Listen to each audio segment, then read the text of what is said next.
अच्युतं केशवं रामनारायणं कृष्णदामोदरं वासुदेवं हरिं। जय श्री हरि।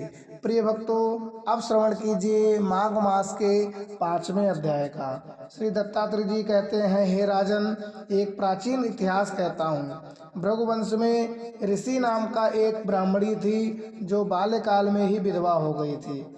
वह रेवा नदी के किनारे विंध्याचल पर्वत के नीचे तपस्या करने लगी। वह जितेंद्रिय, सत्यवक्ता, सुशील, दानशीलता तथा तप करके देह को सुखाने वाली थी। वह अग्नि में आहुति देकर उच्च वृत्ति द्वारा छठे काल में भोजन करती थी।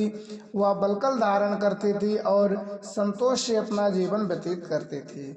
उसने रेवा और कपिल नदी के संगम में 60 वर्ष तक माघ स्नान किया और फिर वहीं पर ही मृत्यु को प्राप्त हो गई। माघ स्नान के फल से वह दिव्य 4000 वर्ष तक विष्णु लोक में वास करके सुंदर और उपसुंदर दैत्यों का नाश करने के लिए ब्रह्मा द्वारा तिलोत्तमा नाम की अप्सरा के रूप में ब्रह्मलोक में उत्पन्न हुई।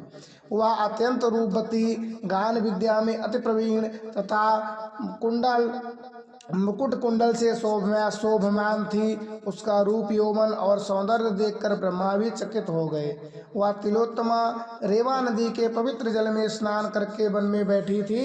तब सुंद व उपसुंद के सैनिकों ने चंद्रमा के समान उस रूपवती को देखकर राजा सुंद और उपसुंद से उसके रूप की शोभा का वर्णन किया और कहने लगे कि कामदेव को लज्जित करने वाली ऐसी परम स्त्री हमने कभी नहीं देखी। आप भी चलकर देखें। तब वह दोनों मदिरा के पात्र रखकर वहां पर आए जहां वह सुंदरी बैठी हुई थी और मदिरा के पान में विवल होकर काम क्रीड़ा से पीड़ित हुए। दोनों ही आपस में उस स्त्री रत्न को प्राप्त करने के लिए विवादाग्रस्त हो गए और आपस में युद्ध करते ही वहां पे समाप्त हो गए।